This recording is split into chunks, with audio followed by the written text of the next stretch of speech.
Of sports. Taking you up until 2 o'clock this afternoon. Trent Condon joined by Nick Marovets from Locked On Cyclones. Glad to have Nick aboard with us once again today. A busy program coming up in the 1 o'clock hour. We'll be joined, as we are on a weekly basis, by David Kaplan from ESPN 1000. We'll get Cappy's thoughts on the latest. The Cubs continue to hit the skids. Another L, this one at the hands of the godforsaken Colorado Rockies. An ugly performance in that one last night. The White Sox, a walk-off winner last night, and quite the story, and a local connection to that one. And we'll talk about the latest in the stadium situation with the Bears and what's going to happen there. We'll get the latest from Chicago with David Kaplan to kick off the 1 o'clock hour. Then Eliot Clough from HawkeyeInsider.com will stop in. We'll get his thoughts on the commitments over the weekend for Iowa football. A couple more nabbed by Coach Ferentz's group. We'll get into that, what looks forward, and some off-season basketball topics as well coming up at about 1:25 with Eliot Clough. Plus my picks of the day presented by Circa Sports as we end each and every program with those. That is on the docket today. Nick Marovets joining us from Locked On Cyclones. Nick, good to see you again. And since your Cubs fandom has become a thing, they have sucked. I literally saw the score for the Rockies game, and I'm like, is it me? This is incredible. I thought the Rockies, from what I know about baseball, I thought this was the one game that they would win. So I don't know if it's me or if I got to do something different, but we got to turn this boat around. It is not looking good. We definitely know that as the Rockies get it done. The Cubs bats, just not a whole lot there. Up and down the lineup, a lot of disappointment. Bregman had a couple of hits. That is an improvement for him. But taking the L, Colin Ray was not the stopper that they were hoping for, the local connection on that front. Speaking of baseball, last night, I was not watching, but I know that Sean Roberts was because he is a White Sox fan. He was talking about Bob Costas was on the call last night in the White Sox broadcast. So definitely very cool having that kind of connection and having that voice broadcasting the game. But the walk-off winner last night from Braden Montgomery. Braden Montgomery, who was born in Des Moines. How about that? In the state of Iowa. Now, he grew up in Mississippi. He played at Texas A&M. But you know how algorithms work, Nick. You understand, as I do, the algorithms, and we have to do that a lot for Locked On, as figuring out the algorithms and getting the clicks and doing all those different things. Well, for whatever reason, I probably clicked on the highlight last night to see Montgomery's walk-off. And so that's probably why I jumped into my feed.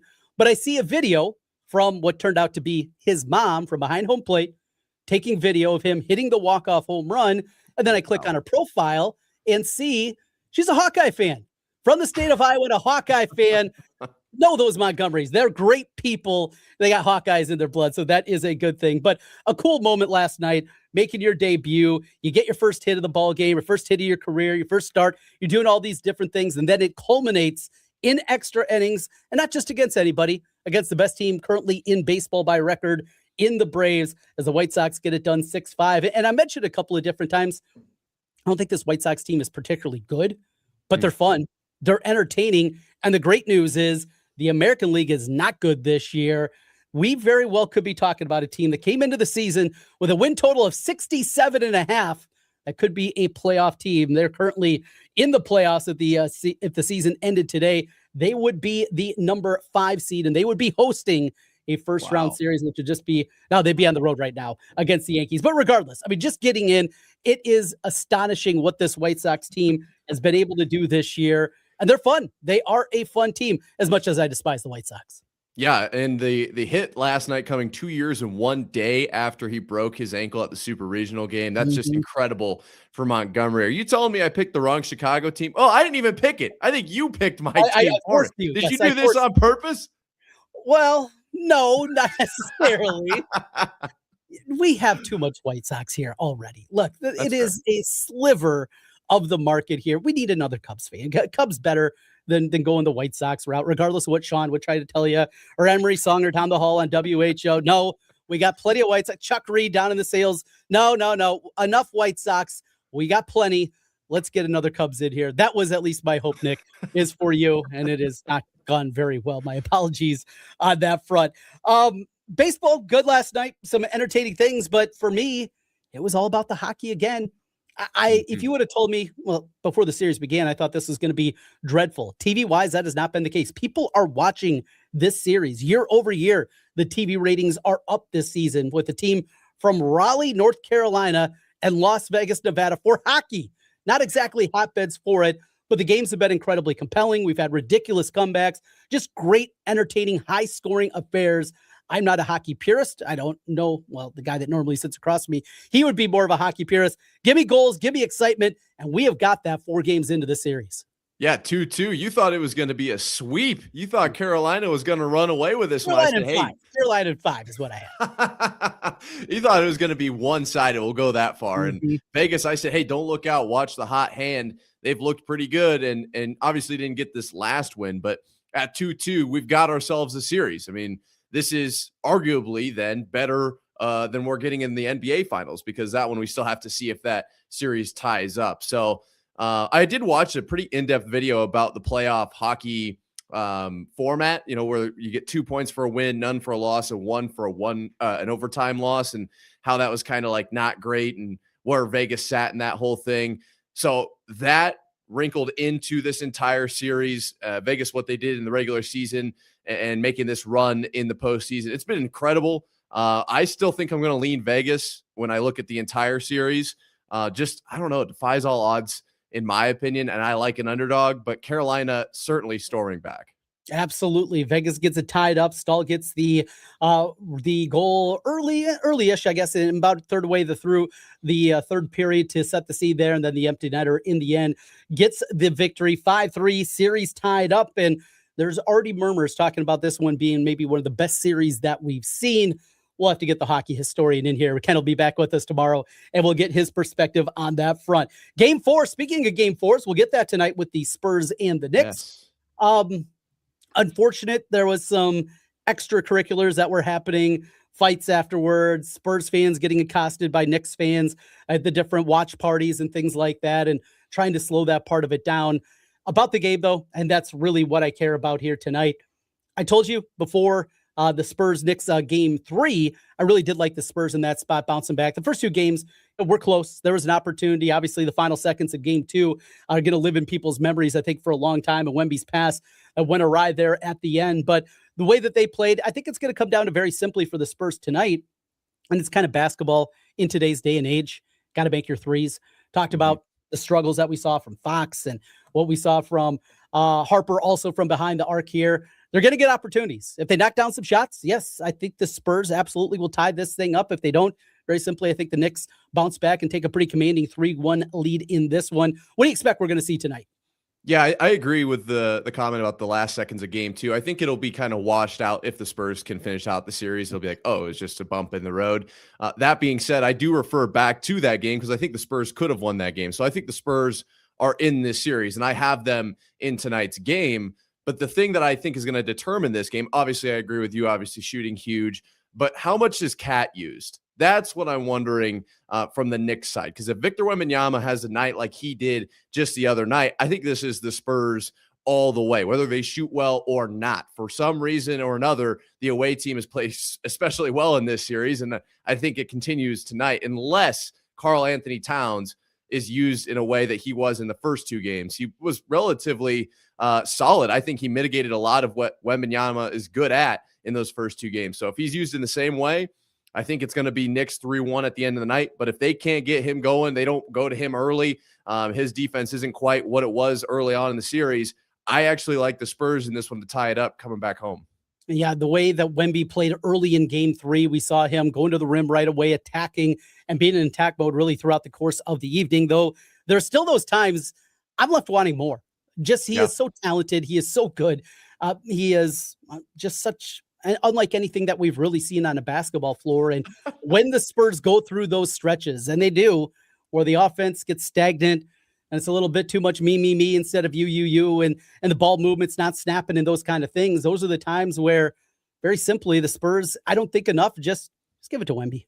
Just let the guy cook. And I want to see more of that when those stretches hit, because they inevitably will, because the Knicks are still a very good defensive team. They're still going to have those stretches where they're locked in, they're making all the switches, their assignments are pure, and you get to those spots. Don't wait until there's 4 on the shot clock. Just get it to Wemby with 8. Let him go to work. I want to see more of that out of the Spurs tonight, but really looking forward to that one coming up here this evening.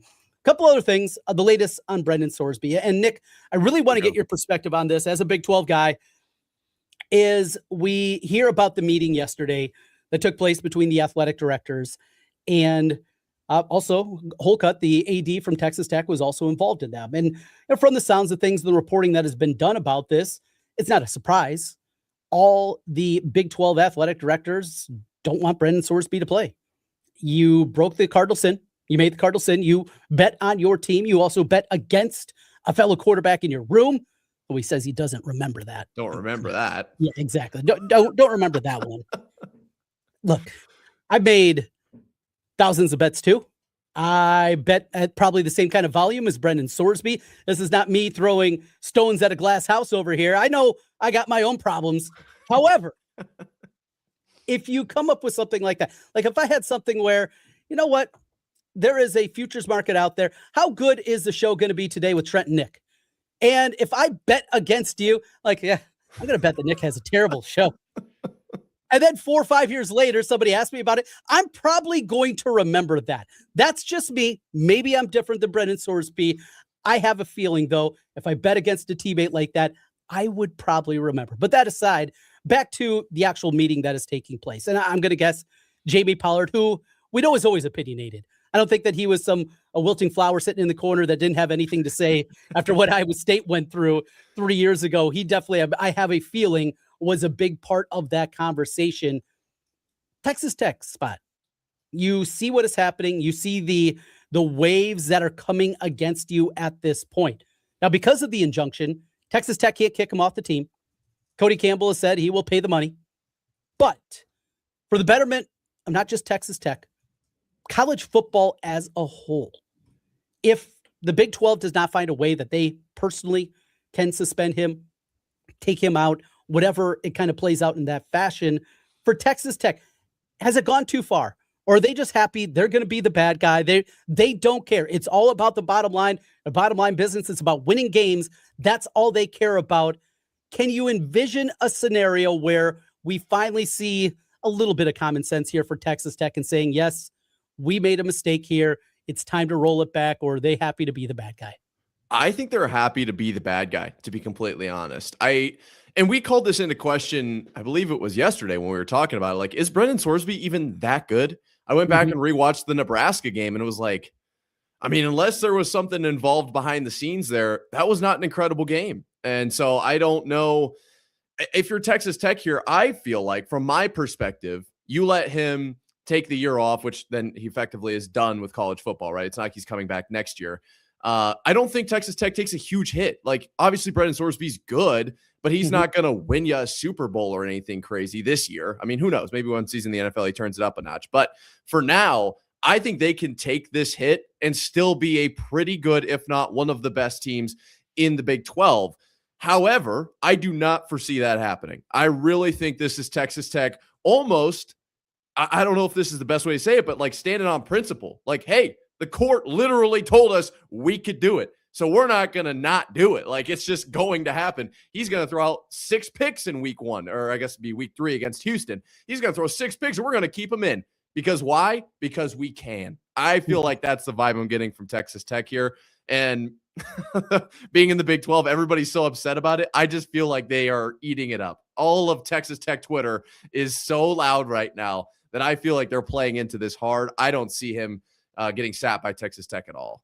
I don't think so at this point. You just wonder if the pressure becomes too much. And maybe that is hopeful more than anything from my perspective, is hoping that common sense plays out, understanding you broke the one rule that you can't break.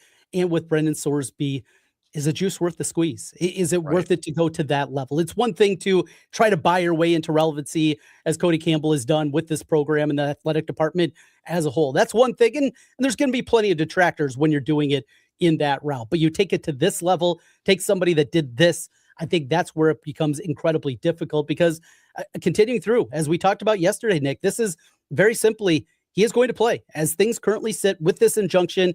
The court case is not going to be heard. It's not going to be pushed back. Trying to overturn an injunction is also apparently incredibly difficult. That is something that has been talked about also quite a bit, is regardless of the 4 judges that reside in that district, all being Texas Tech grads, you have that component of it. Also, just the part that it is hard for judges. It's very rare that judges overturn an injunction like this in order for his eligibility to be taken away once again for the NCAA. So we have all those components going on there. I will tell you one thing. As you know, I like talking about betting a lot. I bet a lot, and betting is a big part of what I like to do on the radio. And from a betting perspective now, so we see after this was placed on Monday, the betting odds shifted back basically to where they were beforehand. This was basically the same kind of spot where Texas Tech, a pretty prohibitive betting favorite, big gap between them and everybody else. BYU's the second choice. The over-under total for their wins also went right back up to the 10.5 it was before the season. And when you go and look at it, not only is there still the chance that Brendan Sorsby is not going to play, that the Big 12 hands something down, finds a potential called a loophole, or just frankly a rule that says that he's not going to be eligible to play this year. This is not from the NCAA. This is from the Big 12 offices. And does Cody Campbell and Texas Tech want to go through that fight of your own conference? It's one thing to go against the boogeyman, and that's the NCAA. That's easy, right? It's easy for everybody in college athletics to go after that. It's another to go after your own conference if the Big 12 would do something. I'm saying this. If you like somebody else, maybe it's Houston. That's a team that I definitely like coming into the season, more of a dark horse pick. Maybe it's Oklahoma State after what they did, raiding North Texas. They bring in Mestamaker, and they got an opportunity maybe to just hit the ground running, much like Indiana a couple of years ago, as they brought a ton of their guys along with them from North Texas. Whatever it may be, the time is now. This is the time to jump aboard if you're going to fade Texas Tech. And the other part, and I think a huge component of this, Nick, is Texas Tech is going to get everybody's best shot. Oh, you could absolutely. say that was the case a year ago. You could say that the way that they've been building themselves, they were trending. I think this takes it to a completely different stratosphere. Yeah, it's a weird conversation because you're like, well, in that case, then are teams going out and not giving their best effort? And I know exactly what you're saying, but just from laying out all the dominoes, you're like, well, that would imply then that there are games where teams don't give their best effort. You got to consider there is sometimes an 11 on the knob. Sometimes you can turn it up just that extra notch. Maybe it's an extra 2 hours a day of film study. Maybe it's an extra 3 sprints a day, which equates to, over the course of a week, 12, 15 sprints, which you probably don't think does a whole lot, but every single bit matters. I imagine every week a team is playing Texas Tech, you're going to get that little bit of extra effort and going into the game. I think it's going to pay dividends for those teams. When I look at Texas Tech's schedule, you talk about fading them. 10.5 is the line. Yes. I don't know if I can get to 11 with Sorsby. I'm just browsing it, and it's going to be tough. So I'm with you, actually. I think with all of the effort that's going to go into beating Texas Tech, all of the noise around Texas Tech, what they're going to have to deal with week in and week out. You think this is going to be a week 1 story, only a fall camp story? No. Right. No, we're going to be talking about this against Arizona. We're going to be talking about this against West Virginia. Last couple games of the season, we're going to be still talking about this. So I don't think it's going to go away. I don't think it's going to be like, oh, we'll just ride it out. And once Brendan Sorsby's back, we're basically back to normal. No, you're going to get a tough season for Texas Tech. And that in conjunction with what their schedule looks like, I think I'm going to go with you and fade Texas Tech here. I don't like the 10.5. Over 10.5, heavily juiced, minus 250 if you think they're going to win 11 games or more. Under, you can get 2-1 at this point, plus 200. That's from DraftKings. Now, to win the conference, this is the part that becomes difficult for me, and that is because I just don't love anybody else at this point in time in the Big 12. There's nobody that jumps aboard. Like BYU? I don't. I don't. I know Bear Bachmeier is back. The way that they've won games the last 2 years, they've won so many close games. Felt like all the bounces, and normally that kind of evens out year to year. But it felt like for 2 straight years, they've got all those bounces and everything has gone their way. They are the second choice at plus 650. Utah right behind them at 7-1. I know Dan Pierre's back, but he was a disappointment, I thought, last year. Coming in from New Mexico, I had higher expectations for him. And maybe it was that early season Texas Tech game that really kind of blew me off his scent. You got also, obviously, Whittingham leaving. Just don't love that. Kansas State is the 4th choice. They're 14-1. I'm with you. Avery Johnson, look, we were sitting in Circa, Ken and I, 2 years ago when Big 12 football media days were out there, and had a bunch of people stop by, a bunch of media people that we knew, and they brought some friends along, and we're sitting in the sports book. We're having a great time, and we're talking football, and I had a couple of people that were kind of showing their number system that was out there. Colin from over at the Action Network, he was there. He had his laptop out, and he was showing me the way that he put all his projections. It was a great time. And the K-State guy, though, that was with us, He was telling us Avery Johnson everything. Avery Johnson was, and I've never seen it. I just have not seen it at that level. 16-1 is the next choice for Houston. That would be the one. I'm just a big Willie Fritz believer. A good price to go along with it. Arizona at 18-1, Arizona State 22-1, TCU 28-1, and there's Oklahoma State at 30-1. By the way, your Cyclones, you can get at 100-1 to win the conference. You're jumping in? I don't know about that. I was going to say Oklahoma State. That's a good price. I have them above Utah 100%. And that goes back to last season. You can watch Locked On Cyclones. I was very loud about not being on the Utah train. I was wrong. Okay. I said some things that were a little outlandish. I will take that. All right. I wasn't exactly correct on that, but I'm not changing my position. I think Oklahoma State's going to shock some people. I do think Iowa State's going to surprise people as well. We kind of talked about, are they going to be a 4-win team? Are they going to be a 9-win team? I think it'll be somewhere in the middle there. I think a bowl eligibility would be a successful season. I don't think I'm going to take them to win the conference, but I wouldn't say that they're going to be get better than Kansas State, I think. And you had Kansas State at what, 3 or 4 in the conference? Choice, that's nuts. Fourth choice. Oh, let's jump over to the Big Ten while I got the odds out to win the conference. That means winning the conference championship game. That's the way that this sits. Ohio State is the betting favorite, plus 180. Indiana second, plus 250 for them. Right behind the Hoosiers is Oregon at plus 260. And then you get a big gap. Big gap after the top three. It is USC at 14-1. They still have to prove that they can win those road games. I believe were they 2-7, I think, the last 2 years in the road games in the Big Ten. You got to be able to prove it, obviously, even to get there. Michigan at 15-1. Don't love what we're hearing about Bryce Underwood, Whittingham taking over there. I think there's some concerning elements to that, even with an adult in charge and Whittingham and trying to fix that. I don't think that's a one-year fix that you can have. And with Iowa's tough beginning of the schedule, Michigan on the road, home for Ohio State at Washington, I think that road game at Michigan is the most likely that they get a victory out of those 3 games. Wolverines are the 5th choice. Penn State at 20-1. They have an incredibly easy schedule this year for Matt Campbell's squad. Washington 25-1, and then another big gap. And then you get to Iowa. They're the 8th betting choice, 60-1 for the Hawkeyes to win the Big Ten championship. I will tell you, I will not be jumping aboard with that one. Who do you like out of that group? Are you going to go with Ohio State, or do you think Indiana runs it back? Obviously, a lot of Iowa State fans are looking at Penn State. You mentioned the easy schedule, but everyone wants to talk about it's the Penn State Cyclones. Can Iowa essentially win a Big Ten title? I'm not super high on Penn State. If I had to pick one team, I think I'm going to bet on Kurt Cignetti. I mean, just based on what I saw last year. But if you had to pick one, you're not riding with the Hawkeyes. Is it Ohio State? I think it's Oregon for me. I like the price of plus 260 coupled with, they ran the table 2 years ago. I think this team is incredibly stacked. Obviously, getting a QB back for another season and Dante Board, that goes a long way. A bunch of the pieces of that offensive line are back.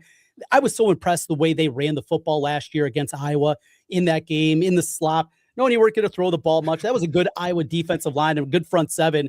And to see a offensive line be able to just pound the football like Oregon did, I was really impressed by that.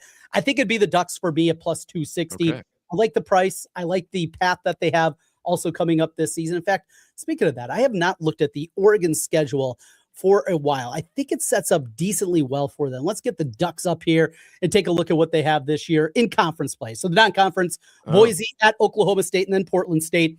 So they open up on the road at USC. Going to be a tough one. Bye week, UCLA comes in. They get Nebraska at home. They go to Illinois. There's a tricky spot. Northwestern at home, at Ohio State, then Michigan, at Michigan State, and then Washington to wrap things up. Maybe a little bit more daunting than I thought. I mean, that slate starting October 24th when you go to Illinois, you're back home for Northwestern. Okay, that's homecoming. Then you got to go to Michigan after that, and Ohio State, and then Michigan. And then you go back on the road again to Michigan State. That's a short week also. I didn't realize that. They play on Friday, November 20th, that road tilt out at Michigan State. I guess a little bit more difficult than I thought. I guess I might be second-guessing myself just a little bit. So luckily, Oregon, we've got some time. Yes, Oregon, but yes, we do not have to make a bet right now. We're in good shape there. And there's a look at the Big Ten and the Big 12. Well, speaking of college athletics, it is a weird time. We have the summertime where it's just a break. We got the College World Series coming up, obviously, but this is the time you and I in the content game.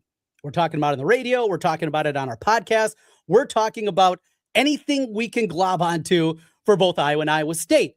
Well, this is football recruiting time. I want to see how kind of you tackle football recruiting, what you do with that. Basketball recruiting, also a smaller part of that, just not the sheer volume, but kind of what recruiting means to you. And obviously with the new coaching staff at Iowa State, I think it's a little bit different. We're going to talk some football recruiting for both the Hawkeyes and the Cyclones when we come back. Nick Marovets joining me, Trent Condon. Today it's Miller and Condon on the Iowa Sports Radio Network. The world's largest sports book in Las Vegas is available right at your fingertips in Iowa. Trent Condon here for Circa Sports. The Circa Sports Iowa app is sports betting the way it should be. Bet anywhere in Iowa and experience high betting limits, tight money line splits, and exceptional customer service. Download your new bookie today. Visit circasports.com and start betting like a pro from anywhere in Iowa. If you or someone you know may have a problem with gambling, call 1-800-BETS-OFF. Our iHeartRadio Music Festival, presented by Capital One, is coming back to Las Vegas. September 18th and 19th at T-Mobile Arena, streaming live on Disney Plus and Hulu. And you can be there For a weekend full of superstar performances.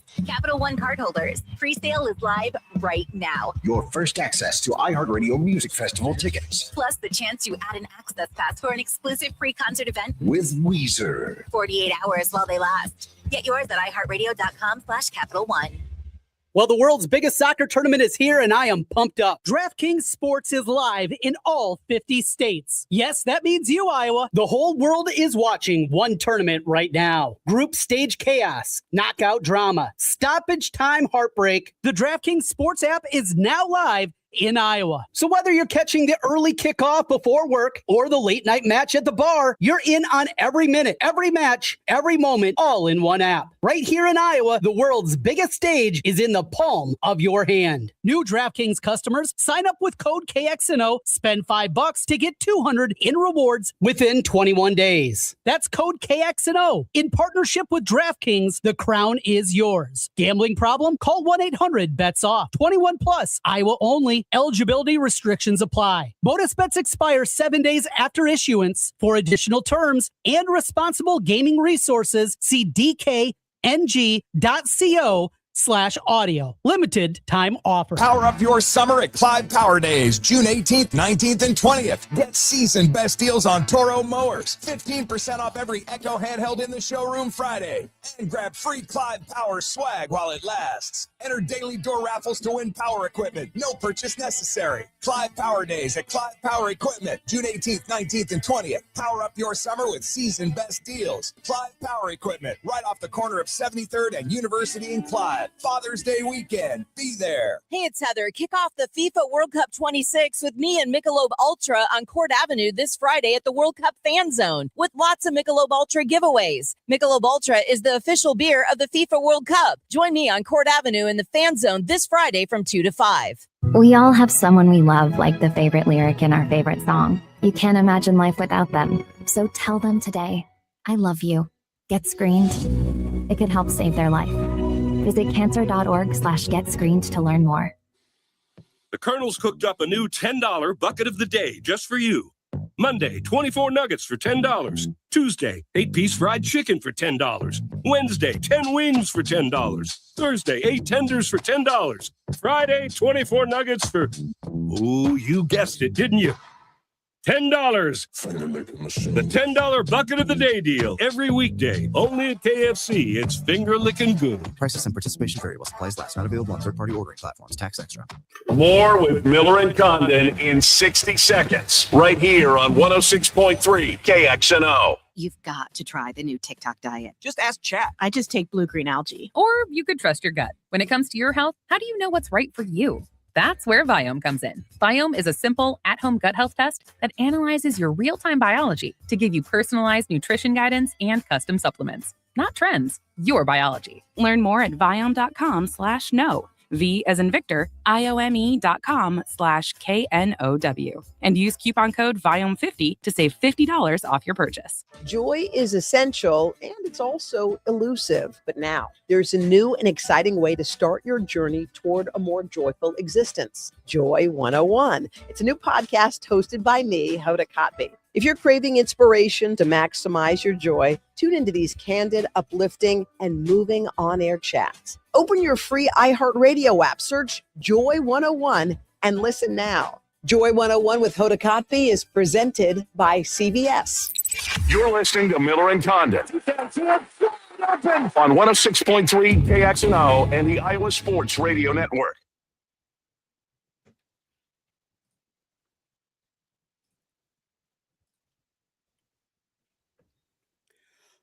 Trent Condon, Nick Marovets back with you. Miller and Condon continues on the Iowa Sports Radio Network. Thanks for being with us here today, a Hump Week edition. Got David Kaplan coming up to kick off hour number 2. Talk plenty of Cubs, White Sox, and Bears with him.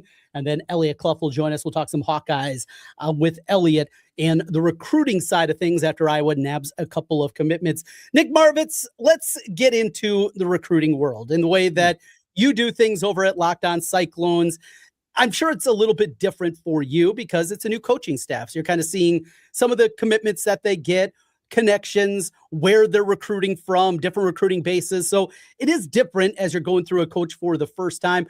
First of all, what do you see, though, when there's a commitment? How you talk about it and kind of how you stagger things when you're talking about, because we're not in the recruiting world. We're not, Bill Seals over at Rivals on 3. We don't do things like Alec Bussey does at 24/7. So how you kind of tackle things when it comes to football recruiting? Yeah, I kind of look at the bigger picture as much as I can, especially with, you do want to individualize on a few guys. Like the big one for Iowa State, I would say, was Will Slagle. The recommitment there, I think, just told a lot about where Iowa State was at, especially when you talk about under the new coaching staff. And so other than specific cases like that, I try to really look at the bigger picture. Like you said, where are the recruits coming from? Is it going to be in this kind of Midwestern circle, or are we going to hit the coast? Are we going to hit, like Iowa State right now out of Texas is rivaling Iowa, which is, I think, very interesting. Generally speaking, what stands out when I'm looking at these recruits? Is it size? Is it speed? What is Iowa State generally trying to game for? Because right now in these early stages, I do look at it like he's laying the foundation, whether he being Jimmy Rogers or Cone or whatever. So, when you get 2-3 years down the road, I think you're filling holes that you have to, where your problem areas are and where you could use a little bit of extra help and who's graduating and all of that goes into what you're recruiting. So you can't look at it the same way. But for right now, I'm just looking at like when Iowa State was in the transfer portal, there was a clear emphasis on the offensive line. And that really fired me up because Jimmy Rogers was very clear. We're winning in the trenches. And I think to that point, you're losing in the trenches if you're not winning in the trenches. Right. And so just kind of identifying what Iowa State is going to be moving forward. Because I think assuming that they're going to be what they've been over the last 10 years, I don't think that's right or honestly even fair to this coaching staff. So I'm just trying to get a feel for what exactly Iowa State's doing. Is it different for Iowa considering Kirk's been there for about a millennia now? Yeah, it's very different. And so over the weekend, Iowa picks up 2 new commitments, and they were 2 guys that, all the recruiting message boards and the like, they didn't even have them listed amongst the visitors that were expected to be there this weekend or anything like that. It was guys that just came off the radar, guys that you didn't have really a whole background with. Both Barius Allen, that's a 6'5", 300-pound defensive tackle that Iowa got a commitment from Dayton, Ohio, and Jonathan Harris on 3 Rivals. Neither of those guys are even rated. 24/7 does have both guys rated. They're both 3 stars, but I think that's surprising too. But when it comes to guys like that, we have enough track record. We have enough history with Iowa taking these guys. Recruiting profile doesn't exactly wow you by any means. I think between those 2 guys, there was only even one Power 4 offer amongst them. One of the 2 had a Boston College offer. That was it. You look at the recruiting profile for Jonathan Harris, who comes from Brother Rice, a big program in Chicago, a place that definitely coaches know about. And his offer list was like Butler, Sacramento State, Missouri State. And you could go one direction. You could say, what are they doing? Or you can say, this is a safety that Phil Parker wanted. And very simply, to dumb it down as much as possible, if Phil Parker wants a guy in his defensive backfield, it doesn't matter. I could watch tape. I could call a kid's game, and I could think that he is terrible. And I still wouldn't say that because Phil Parker has the proof and the track record to say he obviously knows what he's looking for, and he has done such a good job with those under the radar guys. So it's a different circumstance, but even overall, I used to be big into recruiting, really fired up about the commitments and about the guys coming in. maybe that was also when I was a little bit younger that was a part of it too. And there were some guys, contemporaries, people that I knew, little brothers of people that I knew when I was in my early 20s and things like that.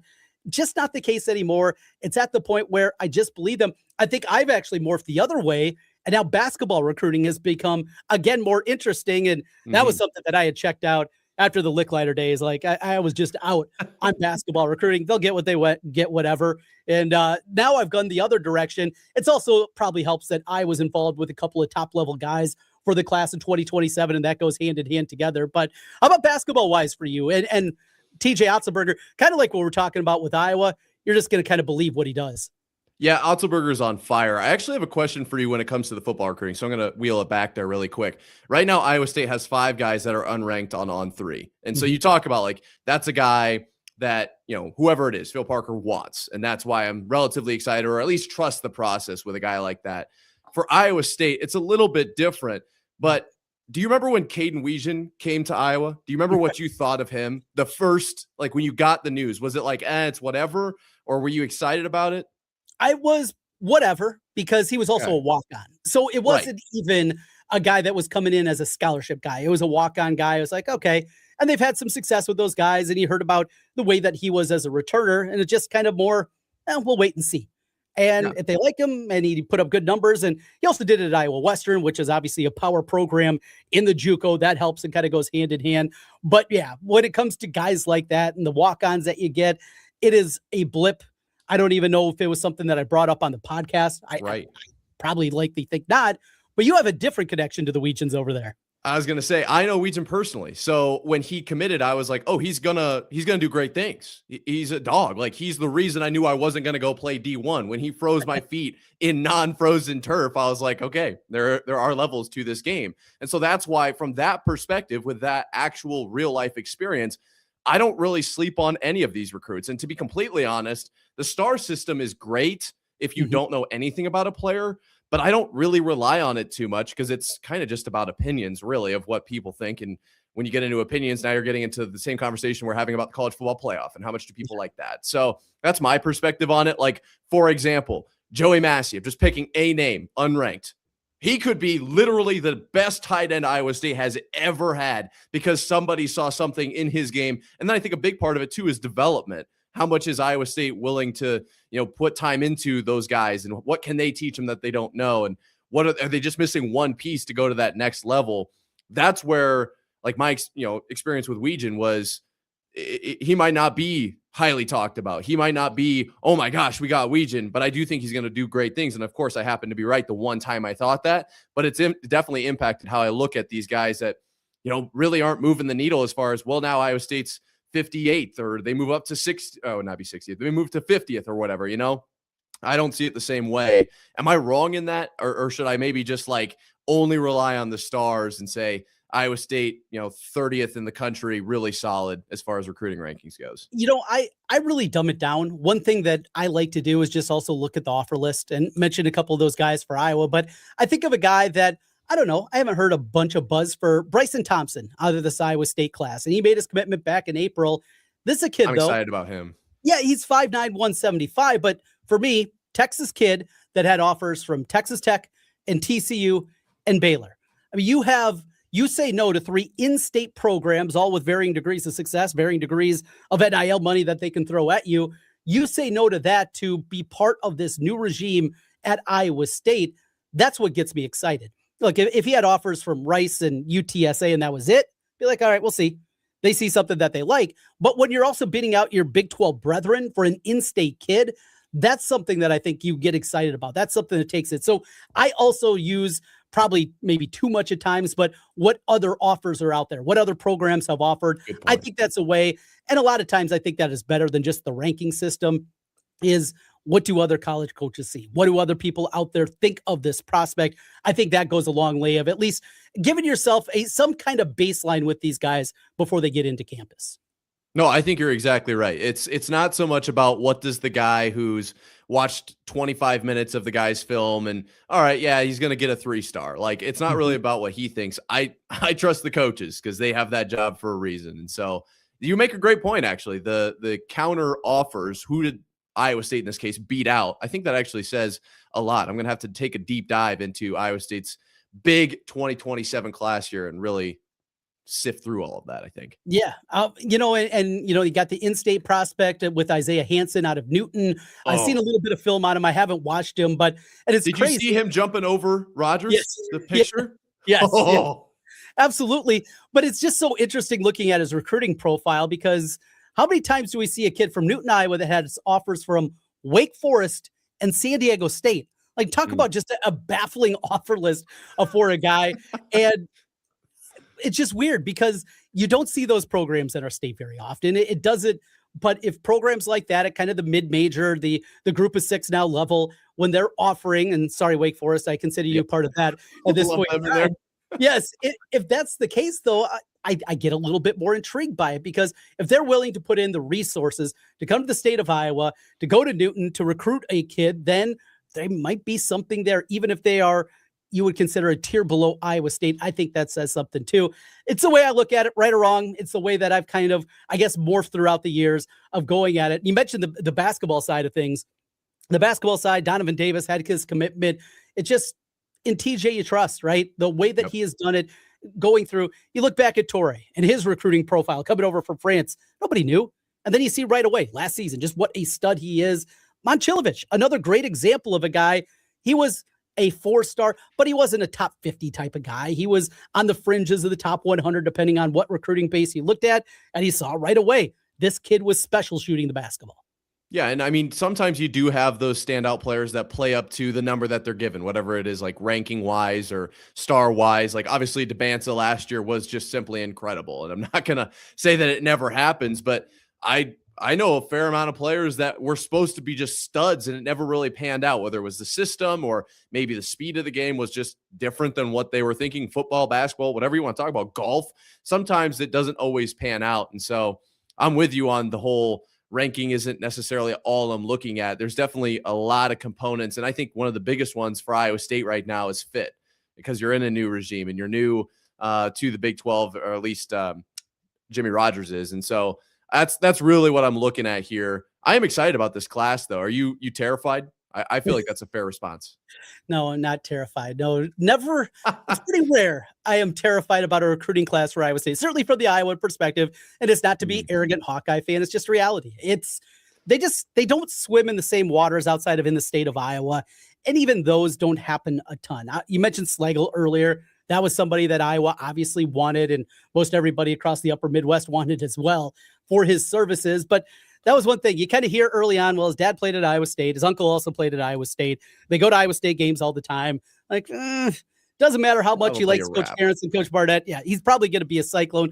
And it feels like most of the time in state, pretty early, we have a pretty good feeling of where these guys are going to be. I'm just trying to think back and think of any guys recently that it was a real recruiting battle that came down to the end, because a lot of times either one side or the other knows they're probably going to go to the other place, and they start to turn their attention to other prospects. Can you think of anything recently that it was down to the wire? Man, this could go either way. Iowa State with a prospect. Nothing jumps to the top of my mind. Yeah, no, I don't really remember anything like that. And if I'm correct in my assumption, I probably would have been alerted to it, because it is kind of a rare thing. It's interesting, isn't it? You think maybe it happened a little bit more, but just hasn't been the case. We're going to come back on the other side more with Nick as he's hanging out with us today. Again, you can find his daily Iowa State Cyclone podcast. It is Locked On Cyclones. I also do a daily Hawkeye podcast, Locked On Hawkeyes. Trent and Nick with you here today. Quick time out, back on the other side. We'll wrap up hour number 1. It's Miller and Condon on the Iowa Sports Radio Network. For 25 years, 106.3 KXNO has been the heartbeat of Iowa sports. From Friday night lights to championship dreams, we've been there for every play. Here's to the fans, the teams, and the passion that keeps us going. 106.3 KXNO, Des Moines sports station for 25 years and counting. What if your next favorite hobby came with a built-in crew? That's cornhole. Whether you're brand new to the game or just looking for an excuse to get outside, there's a whole world of players out there ready to welcome you in. Local leagues, weekend tournaments, backyard throwdowns. It's all happening near you. Find your people at your next event at iPlayCornhole.com/events. New hobby, new friends. Same you, just having a lot more fun. At the Chicken Coop, we're starting from scratch. That's right. We're dropping some new recipes along with your favorites, and they're all made from scratch. Boneless wings and chicken tenders made from scratch when you order. Get your spice on with our new Nashville hot chicken sandwich. Or our new buffalo chicken sandwich. Both made from scratch. Don't forget our wings, made with 12 different sauces that are, you guessed it, made from scratch. The Chicken Coop has the best chicken and is made from scratch in our kitchen. Stop in or order online today. iHeart's Yacht Rock Radio goes commercial-free every weekend. Smooth sailing with the greatest from the 70s and 80s. Just open the free iHeart app, search Yacht Rock, and start listening now. Get ready for a full day of food, fun, and family at the Free Range Music and Barbecue Festival happening Saturday, June 20th at Jasper Winery in Des Moines. Enjoy live music on the lawn, craft beverages, and award-winning barbecue from restaurants including What's Ya Smokin', Smokey D's, Prime and Providence, and more. Activities include Ironside Mobile Axe Throwing, the Live Fire Lounge, mini golf, baby goat zoo, lawn games, and a full kids zone. Don't miss it Father's Day weekend at Jasper Winery, the Free Range Music and Barbecue Festival. For more info, visit freerangemusicfestival.com. Hunger is a problem we can solve together. Join Food Bank of Iowa this summer to help kids and families right here at home. To learn more and find pantries and meal sites near you, go to foodbankiowa.org and click on Find Food. At Golden Rule Plumbing, Heating, Cooling, and Electrical, we are your trusted partner in all electrical needs. Did you know as a $99 Gold Club member, we always come to your home for free? Whether it's an emergency or you just want to have a conversation, we always come out for free. Wish you had dimmer switches, more outlets, can lights, or ceiling fans? The $99 Gold Club membership. Go to goldenrollphc.com. We obey the rules to live by. Golden Rule Plumbing, Heating, and Cooling. You've heard me rave about our updated kitchen from Kitchen Refresh. Now No Pros, the team behind the Kitchen Refresh process, is doing bathrooms too. They don't use high-pressure, impersonal sales tactics either. They just have 13 years of quality experience and a bunch of happy customers like me in the Des Moines area to say local expertise wins every time. You want that new bathroom? Get your free no-pressure estimate today at noprosremodeling.com. That's KNO PROS remodeling.com. Tell them Heather said they could help. We're bringing even more of Qdoba's irresistibly bold flavors to you. That's right. The bowls, burritos, and salads you love are coming to a nearby location. Have your pick from a variety of vibrant ingredients that are sautéed, flame-grilled, and pickled in-house for every appetite and craving. It's all the things you love, like free queso and guac on entrees. And one more place to get it. So customize your meal your way at your new Qdoba, coming soon to 6305 Mill Civic Parkway, West Des Moines. Okay, I have to tell you, I was just looking on eBay where I go for all kinds of things I love, and there it was. That hologram trading card.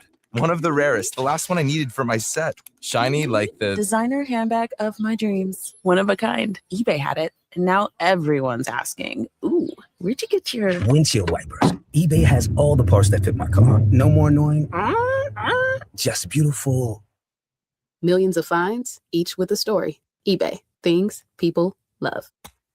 Ken Miller, Trent Condon, Miller and Condon on 106.3 KXNO and the Iowa Sports Radio Network.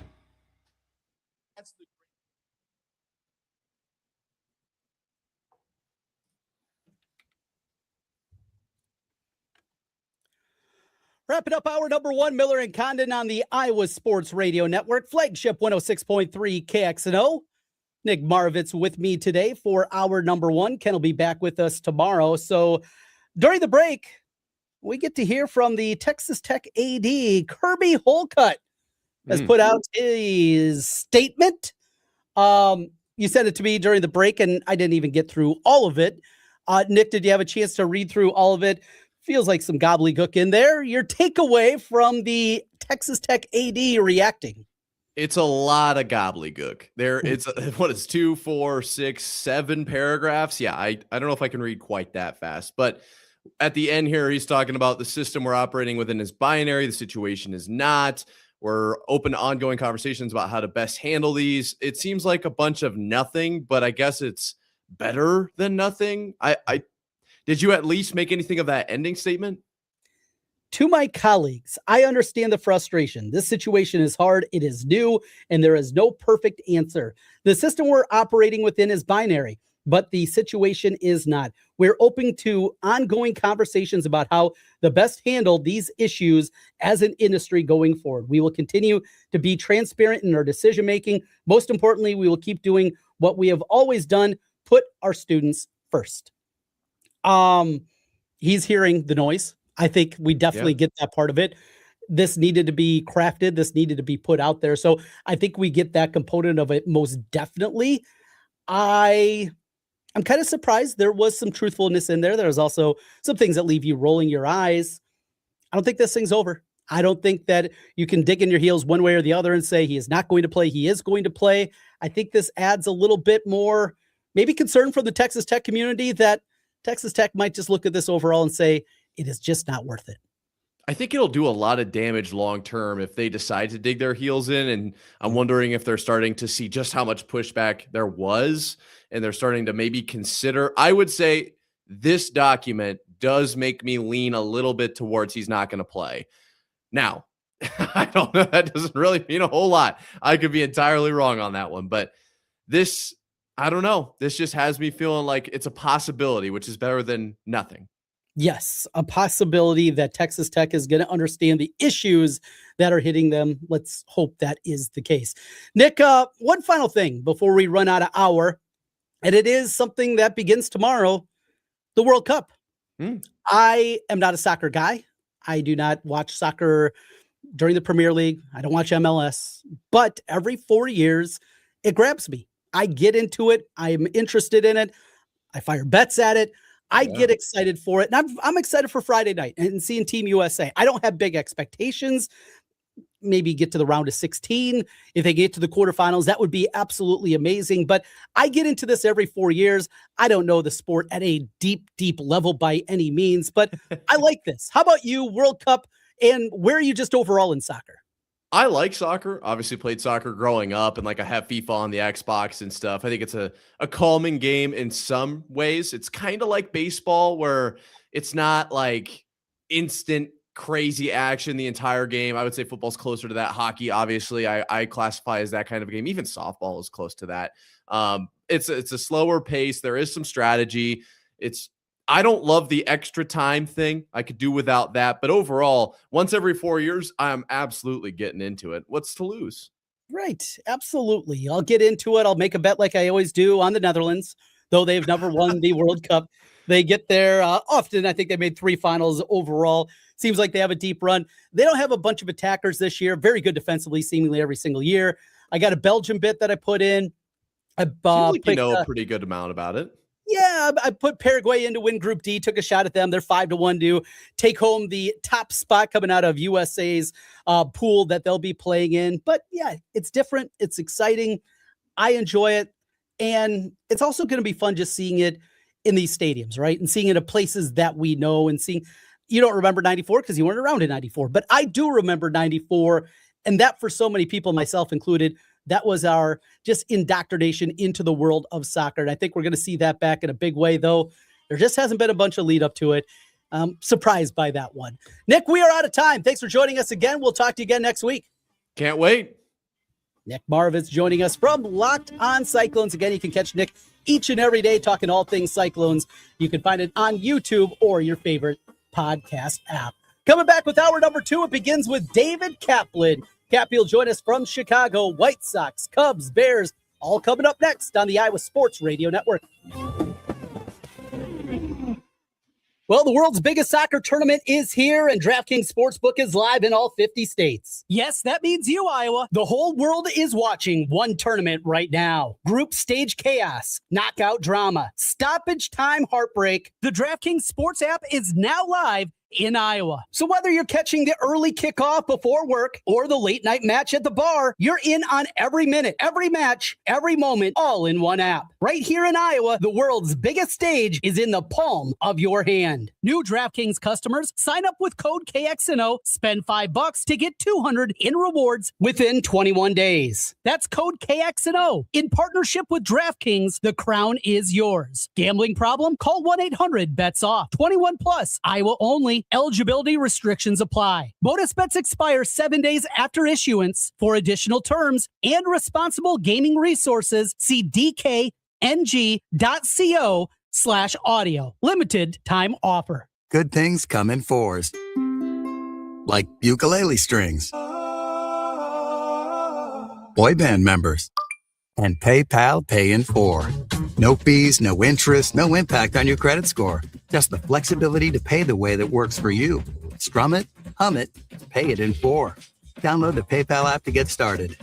Subject to approval. Learn more at paypal.com/payin4. PayPal Inc. NMLS 910457.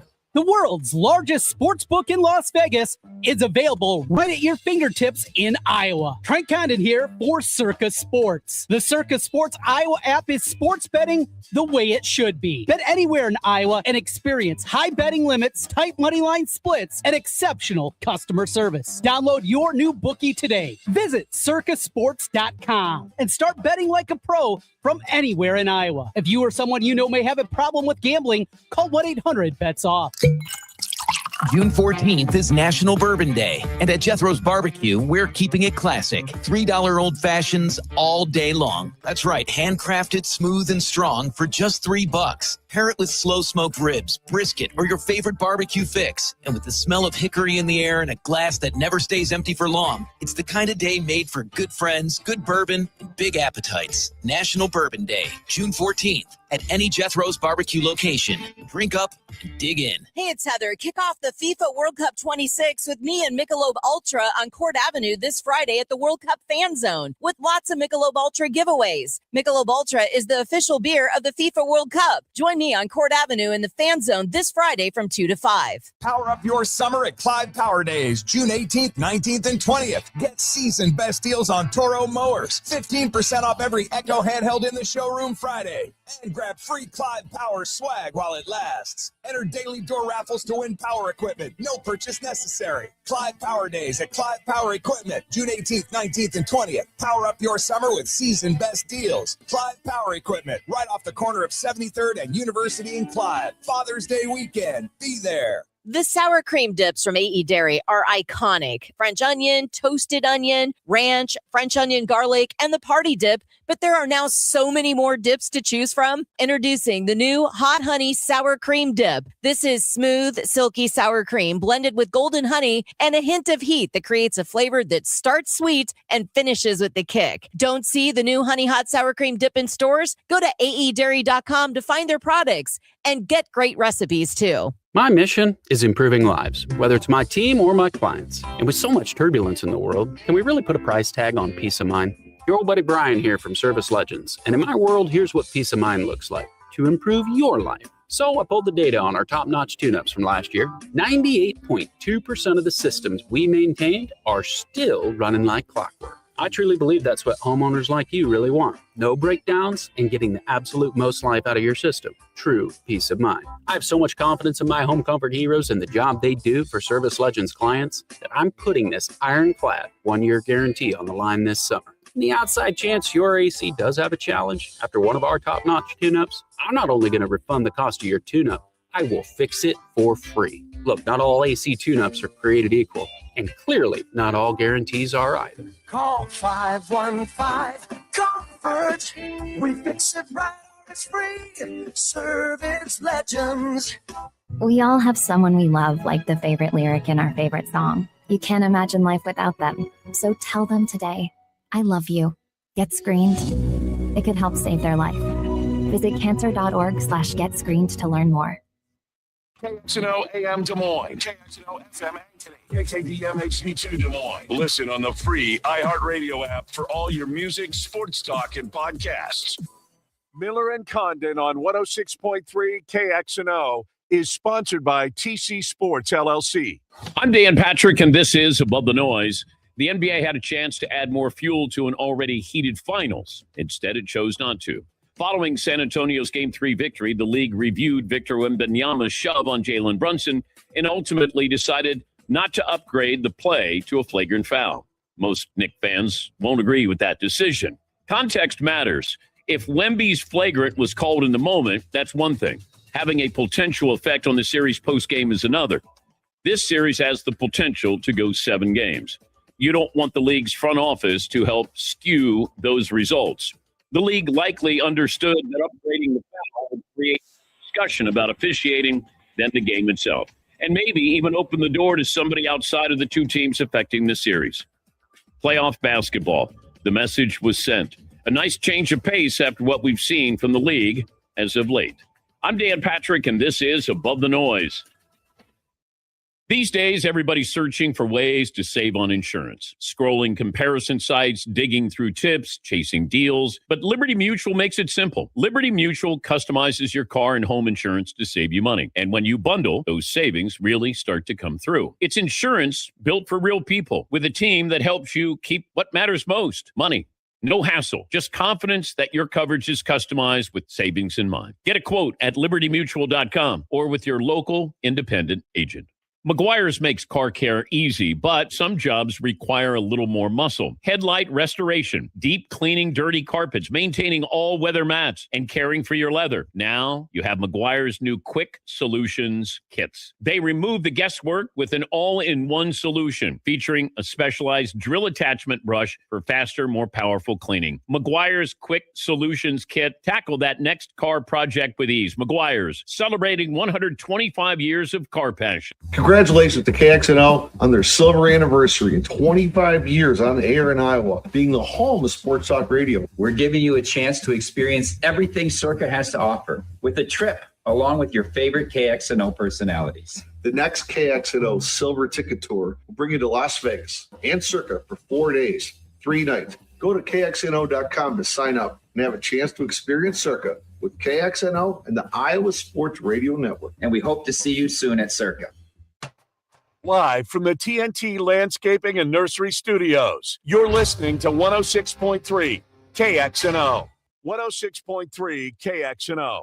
Ken Miller, Trent Condon. This is Miller and Condon on the Iowa Sports Radio Network.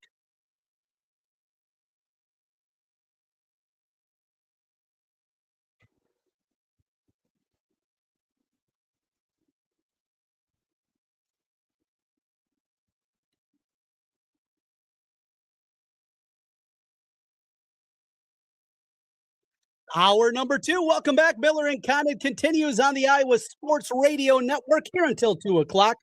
Before the bench with Sean and Lucas take over the radio airways. Glad to have you aboard with us. We're in the state of Iowa.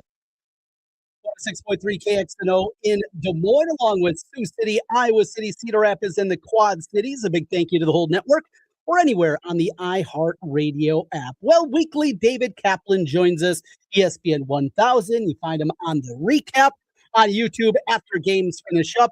And what a night it was last night, at least on the south side of things. We're going to get into the stadium situation, the latest on that front. Also with Cappy as he joins us right now. David Kaplan, good to talk to you once again. It has been a busy week, and I made a visit to your fair city, and though it was not a win for the Cubs on Sunday night, we had a very good time at Wrigley and really enjoyed the experience. First time in the bleachers in a long time. How are you today? I am awesome. Not as well as the White Sox are with that dramatic walk-off from their new rookie, Braden Montgomery, recalled yesterday, 5th guy in Major League Baseball history to hit a walk-off home run in his Major League debut. I thought that was super, super cool. And they have every right to just be over the moon about how their team's playing. Got a good young core. They've got a lot of good young talent. They've got the number 1 pick coming. Right now, things are cooking for the White Sox. Montgomery also born in Des Moines, so we are claiming him, even though he grew up in Mississippi, played at Texas A&M.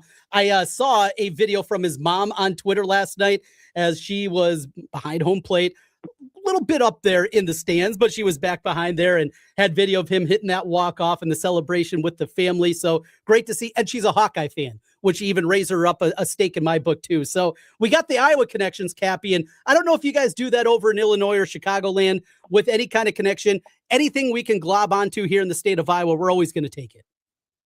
Well, you absolutely should. And I follow her on social after I saw her post, and I did not realize his mom was an ER doc. And it's just the whole crew that they had there. It was just a super classy, cool moment, the way he handled his afternoon media availability to his post game. It was just awesome. Absolutely awesome. And if you're, a critical analyst, not a fan, an analyst, they hit the mother load on Murakami. Chase Maedross, a really solid second baseman. Colson Montgomery looks to be a really good shortstop. Vargas is an all-star in my books. Antonacci is a solid left fielder. Tristan Peters, I don't know what guy came from Savannah Bananas and is just having an amazing, amazing season. And then you've got pitching like Davis Martin. Noah Schultz on the IL, but he'll come back. They've got more pitching coming, and they've got the number 1 pick. So tonight, Davis Martin against Chris Sale, weather permitting, because we're supposed to get some heavy rain here. If they get that game in, I can't wait to watch it. The knock against them right now is the rotation, but you mentioned there's still some arms that are going to be coming up here. If we get, though, to late July, and they're not just hanging around, but a potential to win the division, maybe even do some damage in an American League that looks pretty wide open here. Yeah, the Rays and Yankees are both good. Mariners have found their footing, but we're not talking about murderer's row really with anybody at this point. How aggressive do you anticipate with a division race, with a playoff bid on the line? How aggressive do you anticipate the White Sox are going to be at the deadline? We've had that discussion, and I've argued this with my brother, my radio partner, my business partner on my YouTube. They're all diehard Sox fans. They don't want to give anything of real substance. Yeah, we can find some guys, our 7th, 8th, 9th prospect. And I said, well, hang on a second. Your number 1 prospect, Caleb Bonnemer, is a shortstop. You're going to probably draft a shortstop, whether it's Rock Chalowski or Grady Emerson. You've got Colson Montgomery in his first full season, 2nd year in the big leagues. He's a shortstop. And if you want to go add, I'm not telling you they're going to get Tarek Skubal, but Freddie Peralta's out there. There are some dudes that will be available. You're going to have to pay a steep price at the deadline. Tomorrow is promised to no one. And I'm not telling you the White Sox should undo all the great work they did developing all this young talent and give it away for a rental. I'm not saying that. But what I am saying is you could wake up next year and feel like this is now we're ready to go. And like the Cubs are dealing with, you could have 10 pitchers on the injured list and go, you got to be kidding me. Mm-hmm. What happened? If you are, let's call it 3 or 4 games up in the AL Central on the 30th of July, you have to add on. You just do. I'm not telling you to give away the best players you've got, but you absolutely have to be aggressive. Let's jump then to the north side. Another dispirited effort, I guess, last night against the Rockies, just head scratching. And Cap, it feels like we've been talking about this now for a month and a half. The unproductive, just unwinning at bats up there flailing. Just, it is ugly, ugly baseball. I'm not a fan, and I just get sick of it. I get sick of it as just somebody that, because of what we do and where we are in our market, I have to watch a lot of Cubs games, and it's just gross to watch at times, including last night. Yeah, I don't know how you can look as inept as they look, feeble at the plate with guys who have proven track records. Yes. Like we're not talking about a bunch of, stiffs that just got hot for a month. We're talking about guys that have had big-time major league careers. Alex Bregman, Seiya Suzuki was a 30-plus homer guy a year ago, drove in over 100. Nico Horner, to be honest with you, has looked terrible for a month. Yeah. So they've had more than their share of issues, and PCA is a hell of a player. I love him. I'm glad he's on our team. But there are a lot of question marks about that Cubs offense, as pathetic as they've looked. If we get to this point where it continues down the path we see now for a month plus, and not only are they struggling to maintain 500, it looks like no shot at the playoffs, are there any pieces that even they could sell off at the deadline when we look ahead 6 weeks from now. Is that even a potential, or are so many of these contracts at this point for these veterans untradeable? Well, okay, if you look at your team, who could you really, really sell off and get a lot for? Ian Happ, he has a no-trade clause. Now, he might be willing to waive that. Same with Seiya, because they're both in the final year of their deals. And if they're not going to get re-signed and they can go somewhere and try and win a World Series, I'm sure they would do that. But what are you really getting for 2 months of Ian Happ and Seiya Suzuki? Are you getting a ton? I would say you're not. I'd say you get something, sure, because they'll go in and, immediately be counted on to make a pretty solid contribution to the team that they're going to. You're not trading anything of real value. Are you trading Dansby Swanson? No one's taking that money, and he has a full no trade. You're not trading Nico. You just signed him to a 6-year extension. You're not trading PCA. Are your catchers that good that you go, oh, I would definitely want one of the Cubs catchers? And you don't see a lot of catchers move at the deadline. So who do you really, truly have that you go, that was a great trade? Like when you traded for PCA a few years ago, you had Javi. Okay, Javi was, a guy who finished, second for an MVP and a really good player, and the Mets were going for it, and they would love a do-over on that trade. But, again, you're not trading Michael Busch. He makes no money. He's your long-term first baseman. What starting pitcher do you have that will bring you anything in real value that you're willing to trade? You're not trading Ben Brown. No. He's 26 years old and makes no money. No one's taking Jameson Taillon, and he's now injured anyway. No one's taken Shota and given you anything. So my point is, I don't know what you really have. Caleb Thielbar, you'll get a little something for a left-handed specialist. Matt Boyd, maybe. What are you really getting there? And who's pitching for you the rest of the way? And are you throwing in the towel? Are you wiping out the whole season? Because as we have this conversation, Trent, they're half a game out of the playoffs. Right. Yes. Yeah. It feels like the sky is falling, and at times you watch this team and it feels that way, but you are exactly right. The bottom part of those wild card standings. Look, I don't think it's going to take 90 victories to be a playoff team this year. 84, 85, 86, maybe that nabs you the last playoff spot, and they're not that far away from it. So the potential is there. And just listening to the broadcast last night too, it just felt like the booth is even defeated. And they brought it up. They said, these guys, you look at the back of their baseball card, they have resumes. This should not be happening. I go back to something I brought up to you, though, over a month ago, and the construction of this team, the way this team was put together and has been put together. How much blame is coming back to Jed Hoyer, and how much should be pointed at the GM, the guy that built this whole squad? It absolutely has to go back to him. I like Jed very much. But guess what? His signing of Alex Bregman for $175 million doesn't look too good right now. Nope. That's just a fact.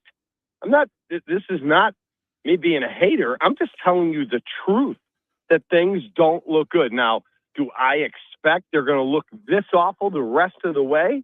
I don't think so. I think they could turn some of this around. But if they don't, well, the manager doesn't look like he's been a difference maker. I'm not telling you he's the reason. In fact, I did this poll question. Who do you hold most responsible for their struggles? Jed and Carter, the GM and the president, Craig Counsell and his staff, or the players? The players should win this by a mile because it's on the players. It's on Alex Bregman and Dansby Swanson and all these dudes to hit better and play better and pitch better. But I'd argue with you, and I'm no Craig Counsell fan. I'm not. I think he's vastly overrated. He's a solid major league manager. He's not incompetent. He's not great. And you gave him $8 million. I would tell you it would go players 1, Jed Hoyer, Carter Hawkins, the front office 2, and then Craig Counsell. But we'll see. I don't think any type of major moves happening in season. Could I see something happen after the season? Look, when you spend $245 or whatever $1 million of Tom Ricketts' money and his siblings, and you don't make the playoffs, there should be some culpability there. Speaking of Jed, the guy before him, Theo Epstein, who you know incredibly well, what is he up to these days? It feels like he hasn't been part of kind of what's going on recently. Just jumped into my mind. What is he up to currently, Theo? So Theo's part owner of the Boston Red Sox. And so he advises their front office, but it's, he's not running it. He's made that clear. I am not making trades. I am not.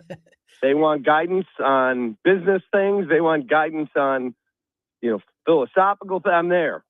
And then he also works for a company called Arctos Partners, and they put together deals. So if, you found out when we hung up the call that your phone rang and you have a long lost uncle who just died and he's worth $100 billion and he left it all to you. And you're like, I'm buying a team.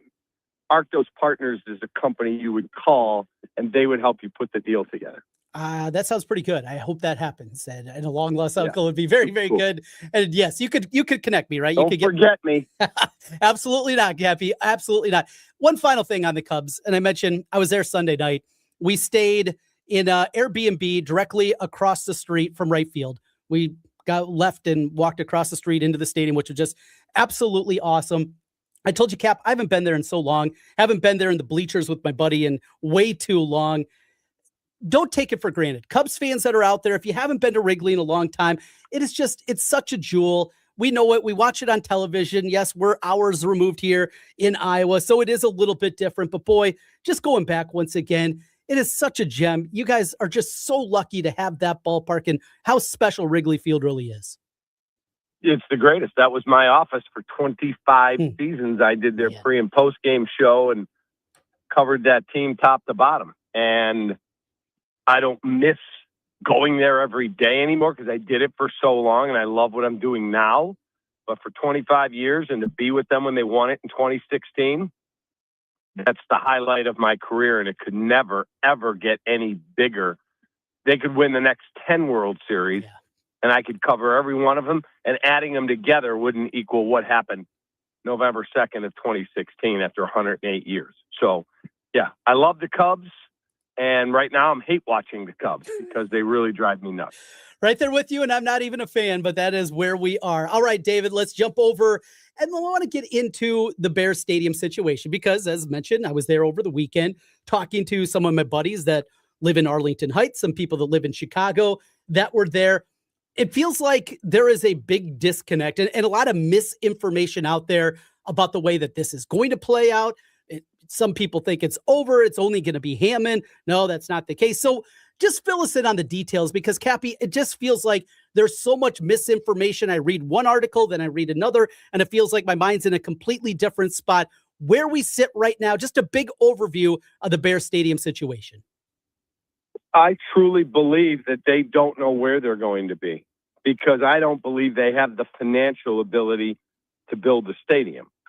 If you go to Arlington Heights, and I had somebody reach out to me who's put stadium deals together, okay, let's assume you go to Arlington Heights, and let's assume the stadium costs you $3 billion. The Bears say they have $2 billion. Okay, where are you getting the other $1 billion? Because the state of Illinois says we're not building you a stadium. And I completely concur as a taxpayer. I don't want to pay for them to get a stadium. But the McCaskies don't have other businesses. When the Yankees did their deals, the Yankees had George Steinbrenner, who was a shipping magnate. Yeah. He left $1 billion. Stan Kroenke of the Rams, billionaire. They built that stadium, and they worked with Los Angeles to get some property tax certainty, but that was it. The McCaskies don't have that. All they have is the Bears. So whether the Bears are worth $8 billion, $10 billion, it does not matter. That's their only asset. And so to raise the necessary money to be able to at least get the loans you need to build, if you're going to build what they want, the entertainment district in Arlington Heights, you're talking about probably a $5 to $6 billion project. Where are they getting the rest of the money? Unless they sell, a large chunk of their shares of the team, I don't see how they pull this off. So Hammond's offering them all these free things. I'm hearing they haven't even done the environmental study. I'm hearing they haven't even picked a site. So I think they're still a long way away from shovels in the ground. Soldier Field, I believe the lease goes to, 2032? Do you anticipate we're going to be 2033? So do you anticipate we're going to be pretty close to that date before actually we will see whatever a new stadium looks like? Boy, that's, what are we, 7 years away? I got to think something will get done before then. Yeah. But would you be shocked if they announced, yeah, we're going to table this right now and reevaluate and extend our lease at Soldier Field? I wouldn't be stunned by that. I don't think it'll come to that, but I wouldn't be stunned. But I don't see any scenario where they're digging in 2026. I don't see a scenario where that happens. Maybe I'll be proven wrong. I still won't believe Hammond until I see shovels in the ground. Shovels in the ground. I believe Kevin Warren said in 2022 that he expects shovels in the ground in 23, and then 24, and then 25, and now 26. I'll be surprised if we see shovels in the ground by 2029, but that's just me. David Kaplan joining us from ESPN 1000 and the recap on YouTube. Cappy, always a great conversation. Appreciate your time so much. Enjoy it. And hopefully these Cubs can get back on track and give us something entertaining for the summer, right? I look forward to it. Hopefully it starts tonight. They should win tonight, but we'll see. Should. Absolutely. David Kaplan joining us. It's presented by Centurion Stone of Iowa. For you, manufactured stone, it is a great place to go inside, outside your home. Centurion Stone of Iowa is the website. Showroom right here in Des Moines as well, where you can go and pick out the details for your home, both inside and outside with Centurion Stone. And we thank them for our continued conversations with David Kaplan from ESPN 1000 and the recap show. And if you're a Cubs, White Sox fan, Bulls fan, Blackhawks fan, or just a fan of David Kaplan, they are incredibly entertaining after the game, breaking things down and giving you a great perspective on everything happening with Chicago sports. Come back on the other side. We're going to talk some Hawkeyes. Talked a lot of Cyclones with Nick Marovets back in hour number 1 from Locked On Cyclones. Coming up next, some Hawkeye talk. We'll talk about those two commitments on the football field, what the basketball offseason is looking like, and a whole lot more. Eliot Clough joins us as we continue. It's Miller and Condon on the Iowa Sports Radio Network. This June, the Legends of Golf return to Des Moines. The 2026 Principal Charity Classic at Wakanda Club, June 10th through 14th, where legends of the game compete and every swing helps support Iowa youth. Bring the whole family. Tickets start at just $25, and kids 15 and under get in free. Get your tickets now at principalcharityclassic.com. The Principal Charity Classic, because out here, it's more than golf. Get in on the action with the world's largest sports book, right at your fingertips. Circa Sports Iowa is where the pros play. Enjoy the highest limits, lowest takeouts, and competitive betting menus. Download, fund, and bet from anywhere in Iowa. Circa Sports Iowa. Sports betting the way it should be. Download your new bookie today. Visit circasports.com. Must be over 21 and present in Iowa to bet. Have a gambling problem? Call 1-800-BETS-OFF. Our iHeartRadio Music Festival, presented by Capital One, is coming back to Las Vegas. September 18th and 19th at T-Mobile Arena, streaming live on Disney Plus and Hulu. And you can be there for a weekend full of superstar performances. Capital One cardholders, pre-sale is live right now. Your first access to iHeartRadio Music Festival tickets. Plus the chance to add an access pass for an exclusive pre-concert event with Weezer. 48 hours while they last. Get yours at iHeartRadio.com/Capital One.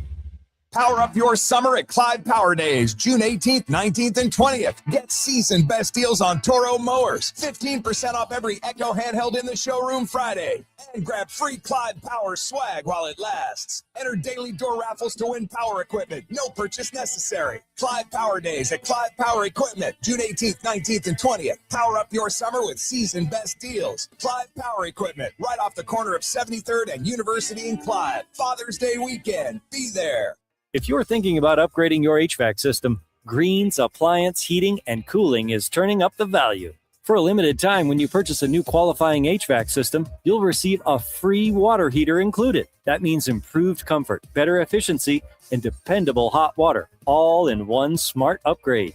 Professional installation, trusted local technicians, and comfort you can count on. Don't miss this limited time offer. Call Greens today or schedule online at greensahc.com. Urology Center of Iowa offers a full suite of men's health services from low testosterone to managing the effects of aging. UCI is the place to go when you want to be seen like a man, not like a patient. Schedule an appointment with UCI today at iowauro.com. This is Sean Roberts. I want to get serious and talk about those who may have a problem with sports betting.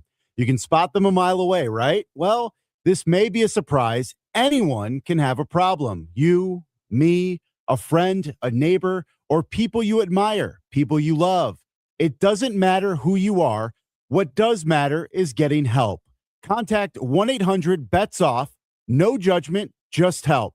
Brought to you by the Iowa HHS.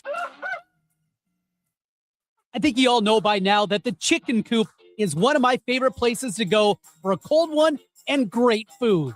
And their new made-from-scratch menu has me going back even more. Their signature wings with 12 different sauces. The Nashville Hot Chicken Sandwich. And you got to try the new Big B chopped cheese. And the Chicken Coop has 3 locations. Urbandale, West Des Moines, and Ankeny. Wherever you are in the metro, the Chicken Coop has you covered. Everyone's talking about the FIFA World Cup. But did you know the only place to hear the action for free is iHeartRadio?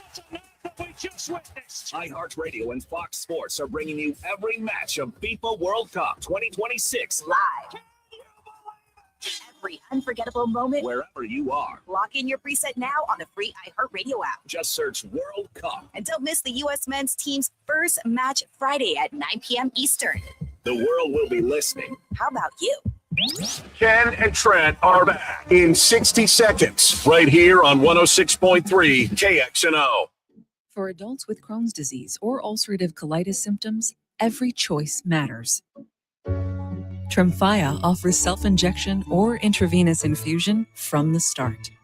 Tremfya is administered as injections under the skin or infusions through a vein every 4 weeks, followed by injections under the skin every 4 or 8 weeks. If your doctor decides that you can self-inject Tremfya, proper training is required. Tremfya is a prescription medicine used to treat adults with moderately to severely active Crohn's disease and adults with moderately to severely active ulcerative colitis. Serious allergic reactions, increased risk of infections or lower ability to fight them, and liver problems may occur. Before treatment, get checked for infections and tuberculosis. Tell your doctor if you have an infection, flu-like symptoms, or need a vaccine. Explore what's possible. Ask your doctor about Tremfya today. Call 1-800-526-7736 to learn more or visit tremfyaradio.com. Condon on 106.3 KXNO and the Iowa Sports Radio Network.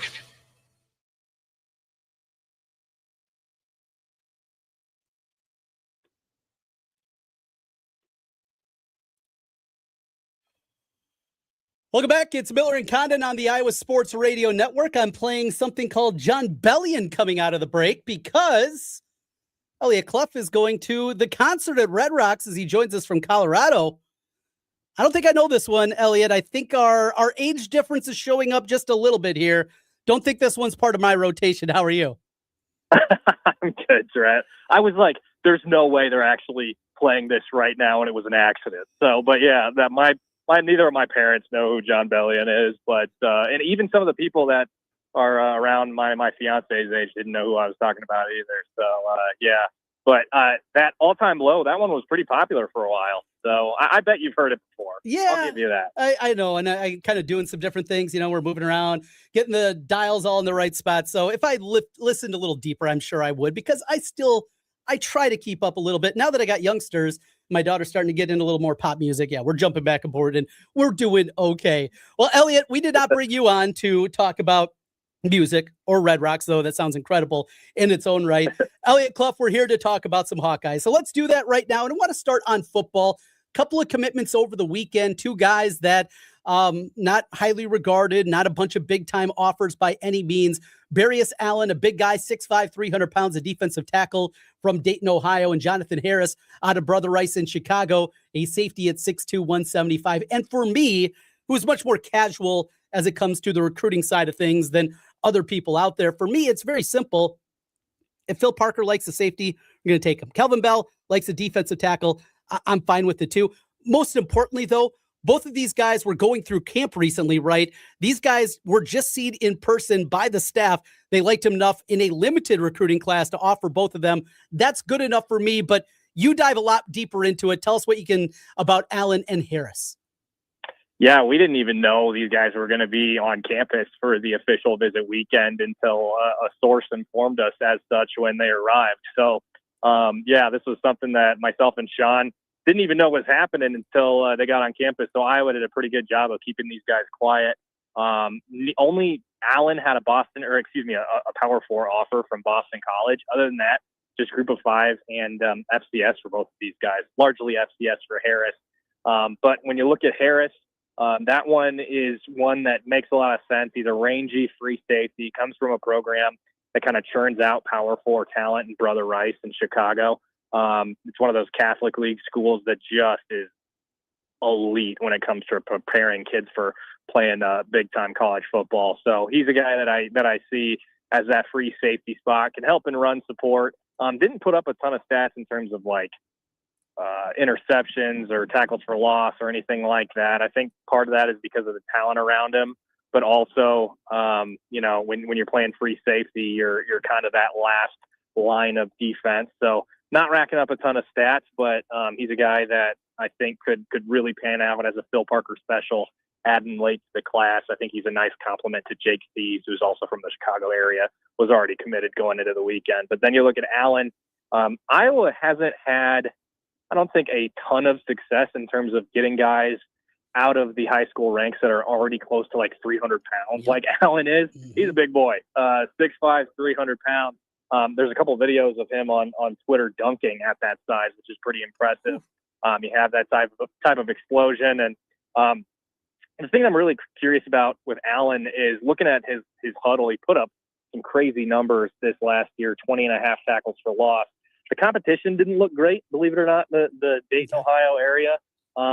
So it'll be interesting to see how that translates. I think he's a guy that's going to need to cook a little bit to develop a little bit before he sees some time on the field. But getting a guy with that type of frame and being coached by Kelvin Bell, when it clicks, it clicks. So obviously you're hoping for something like a YA Black, more recently as a big body that can plug holes, play that one tech position, and play it effectively. So might not happen right away for both of these guys. I think both of these guys are going to need some development, but where better to do that than Iowa? Absolutely. I love that. And I love Allen, just that big body, like you said. It's been more building the guys up and getting to the size and the frame. And that's the big question coming into the season still, that defensive tackle spot. As we go through, it's the off season. We're still weeks and weeks away, and it feels like a lot longer at times before we're actually going to get into August camp and get Iowa Football Media Day, our one glimpse at the Kids Day practice that we're going to get coming up here in a couple of months. But defensive tackle, when you look at it, one guy that I wonder about is Bryce Stevenson. I remember back to spring, we heard maybe a little bit slower to come along, but felt like maybe he was figuring things out at the end. You feel very good about Bryce Hawthorne and what he's going to be able to provide.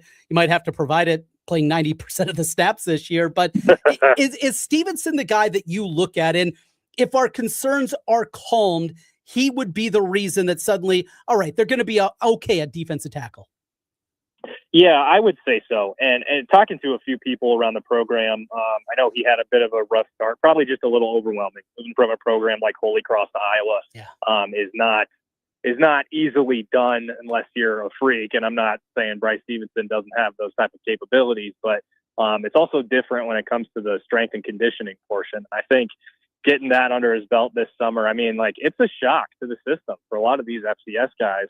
That transfer up and have to figure out what it means to play Big Ten football and what it means for your body, how dedicated you have to be, and how much time Iowa spends on that.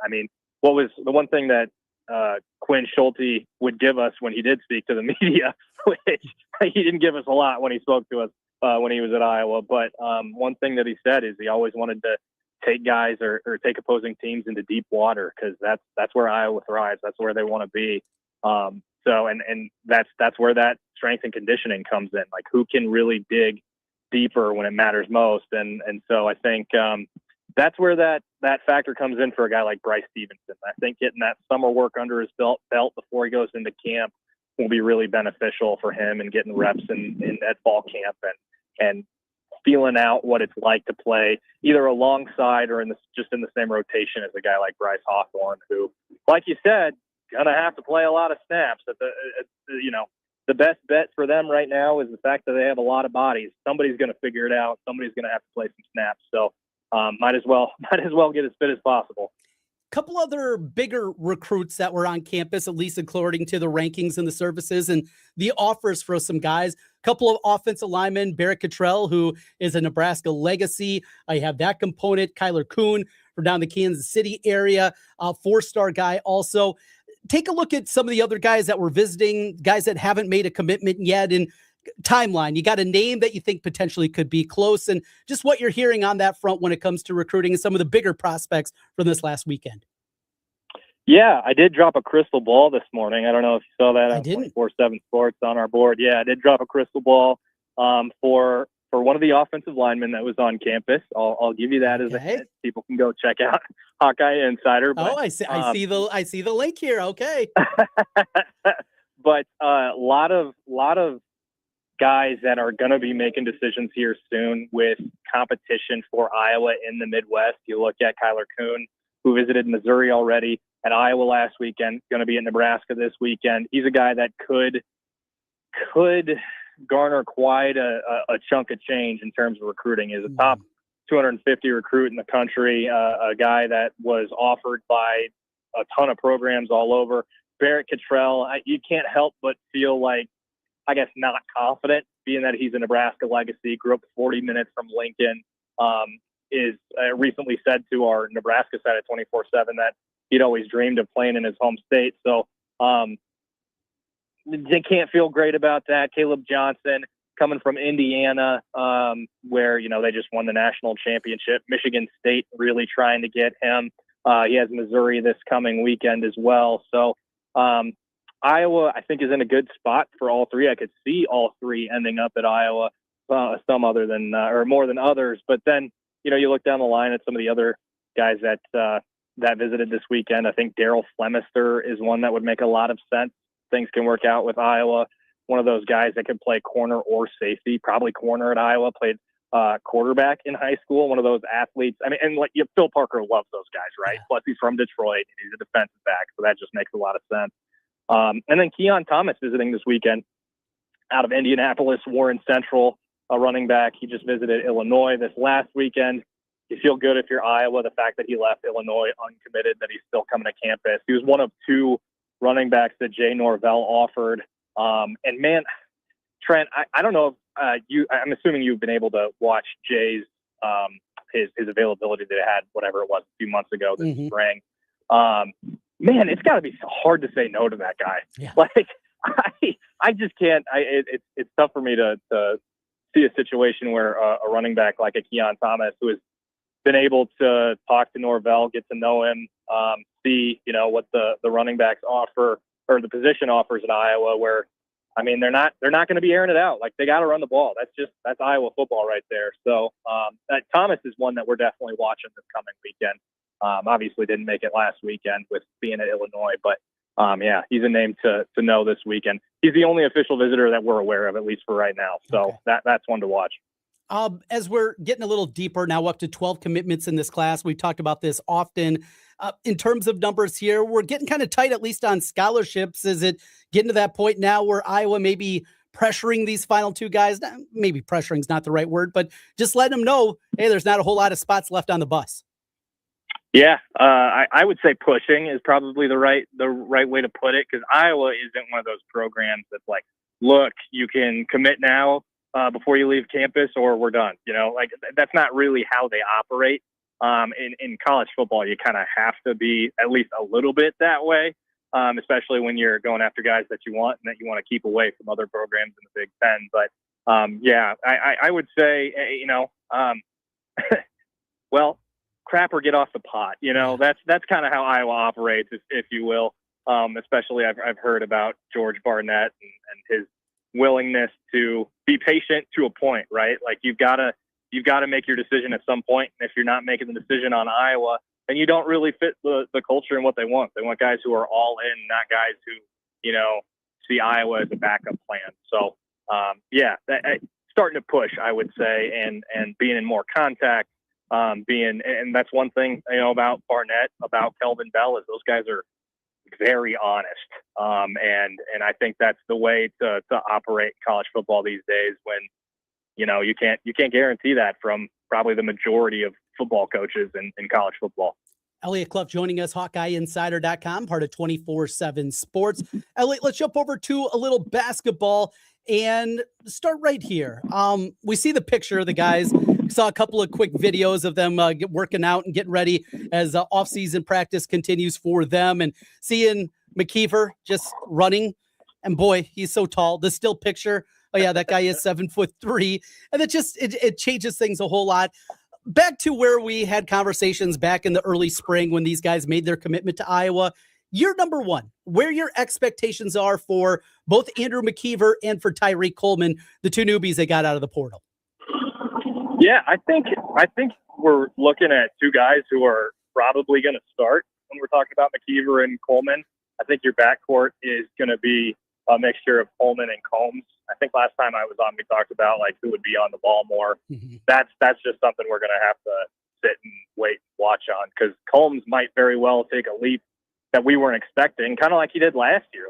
I was expecting him to be an end of the rotation guard that took some pressure off Bennett, but didn't play a ton. And then, you get to the NCAA tournament and he's playing a ton of minutes and was a starter for a good chunk of the season too. So that's part of the conversation. But I think Coleman starts. I think McKeever starts. McKeever's got to be your leading rebounder, especially now that Tavion Banks isn't coming back. Yeah, I mean, I think you're looking at McKeever to be integral in the pick and roll game with whomever is the primary ball handler. Then you're looking at Coleman as a guy that can create off the dribble, hit some open shots when those are provided to him. But yeah, I don't want to get too far ahead of myself, particularly on Coleman, just because it is his second year and he wasn't even an MVC all-freshman team member this last year in the Missouri Valley Conference for Illinois State. So kind of want to pump the brakes on Coleman a little bit, but I think they'll both be critical pieces to what Iowa wants to do this coming year. Of the two incoming freshmen this year, two different type of skill sets, with Jaden Coons and with Harris coming in from Washington. Of those guys, do you have a feeling? Do you have, I tried to ask this to Coach McCullum, and of course he shot it down, but of those two, if you had to take a guess, one of these guys is going to carve out a role. They're going to play 8-10 minutes a game, something like that. Between Coons and Harris, who would be your betting favorite? Man, Coon is just a freak athlete, and that's where he really separates himself. If he can become more of a consistent shooter over the summer, I would lean that way. But this team is just needed shooting really, really bad. Yeah. and I think, excuse me, if you were picking between one of the two, it's Harris for shooting. It'll be about defense for him, because if you can't play defense, you're not playing for Ben McCollum.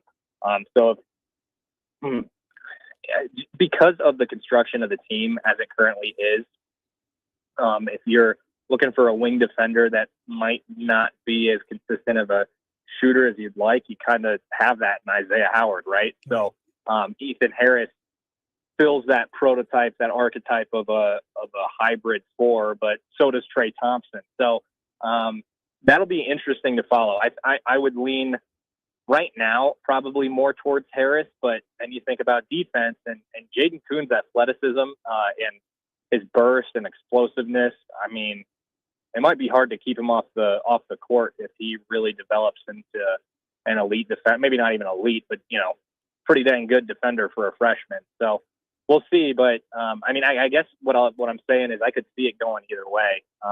So don't shocker. Don't have an answer for you on that. I'm pulling a McCollum too. Yes.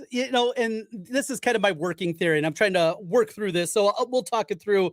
Is with Jaden Coon and what we saw from him. You mentioned the shooting part of it. I just wonder, Isaiah Howard, we know what he is, good defender, struggles from the outside. If his shot doesn't take another step forward this year, if maybe we could see Jaden take a couple of those minutes away and ultimately maybe carve out a role again with the shooting that kind of goes hand in hand there. Because you said it, they need more shooting, and that would go a long way. But yeah, just trying to work out exactly the theory. You know how it goes from time to time. You're working on an article. I'm trying to work on what I'm going to talk about, and that's the way that it goes. And that's what that I'm working at this point in the summer. Well, you enjoy the summer, you enjoy this week, and enjoy Red Rock, as I am incredibly jealous, even if I don't know who is it. John Bellion?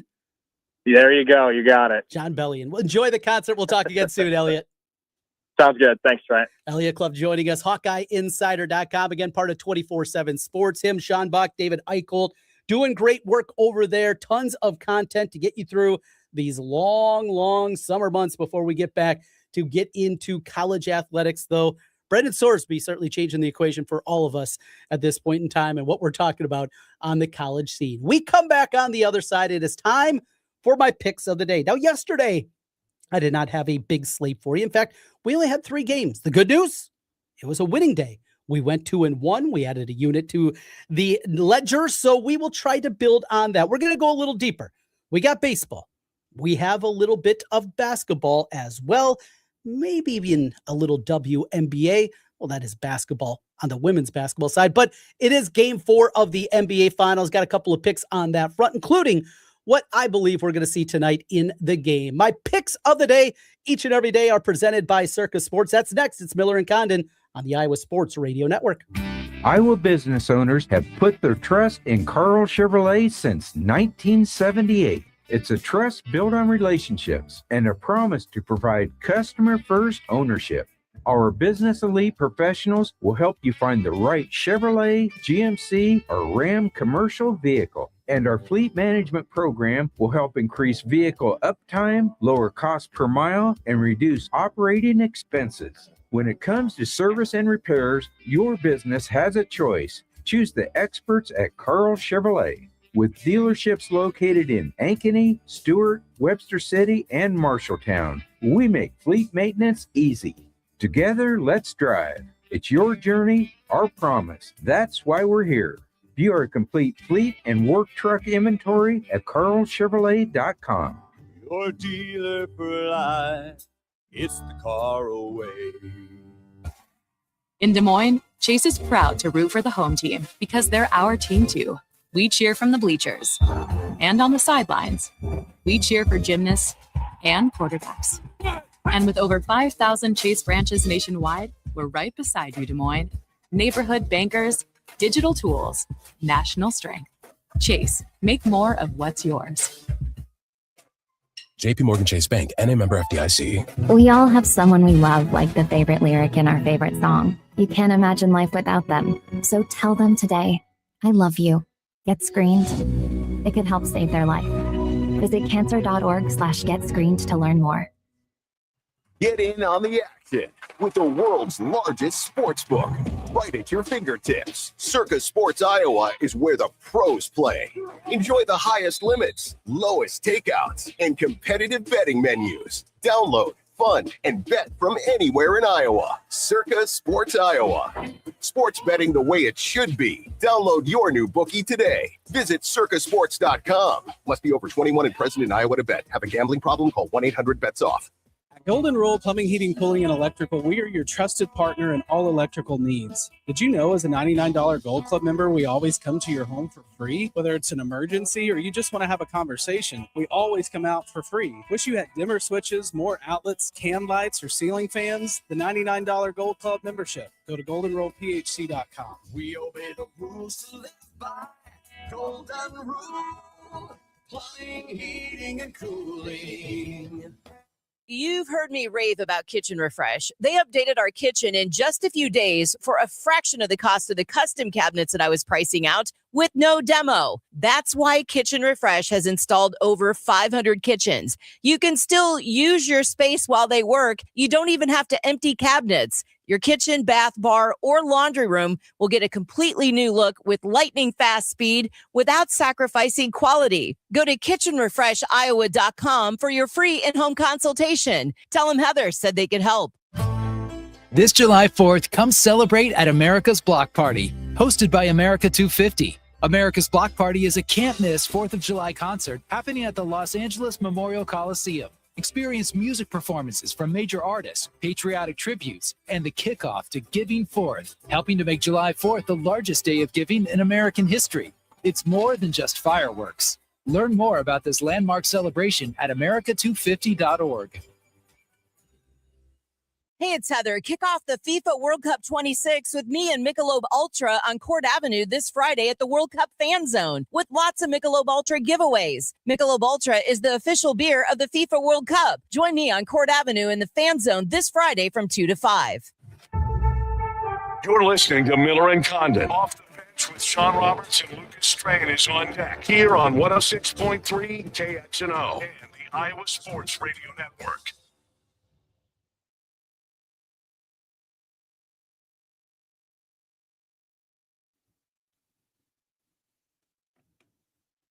Trent Condon back with you one final time. Miller and Condon on the Iowa Sports Radio Network. Ken will be back with us tomorrow and Friday as we are sadly counting down the days until retirement. In fact, 2 weeks away. Goodness gracious. He'll be here on his final day, I promise.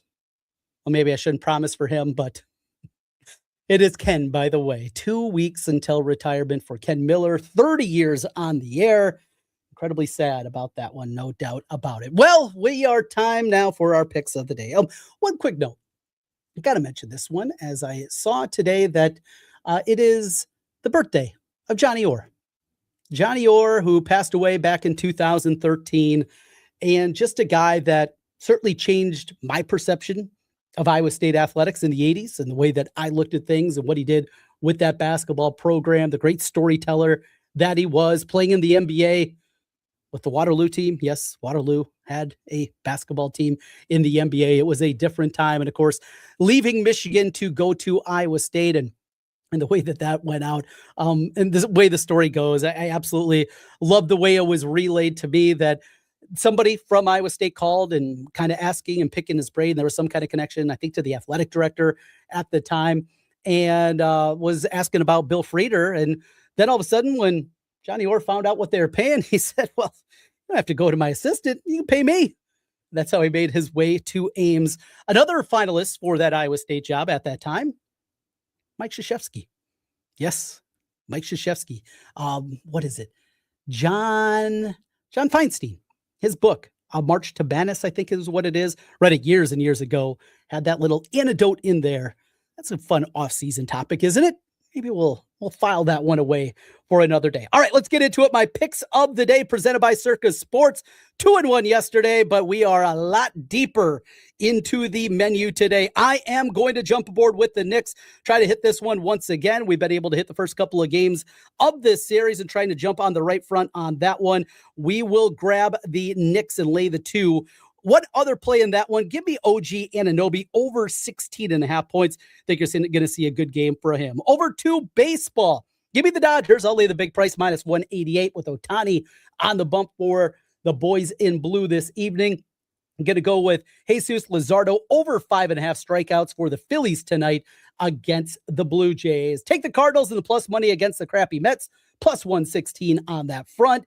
I am going to jump aboard with Mitchell for the Brew Crew tonight and that game in Vegas over 1.5 total bases. Also Perkins, who is the opener for the A's, under 5.5 hits allowed. Don't think he's going to get very deep, and it should have happened last night. It didn't. I'm going over 14.5 runs tonight between the Brew Crew and the A's. Balls flying all over that ballpark, and we will jump aboard. So 8 picks for you here today, and tomorrow we will be betting soccer. That's right. I will be betting World Cup soccer with you tomorrow. Catch the excitement. Have you caught it yet? Still waiting for the bug to hit me. Maybe a little betting will push me over that edge. Thanks for joining us here today off the bench with Sean and Lucas. They're coming your way next year on the Iowa Sports Radio Network. We're Miller and Condon out of flagship 106.3 KXNO and the Iowa Sports Radio Network. We'll talk to you again tomorrow.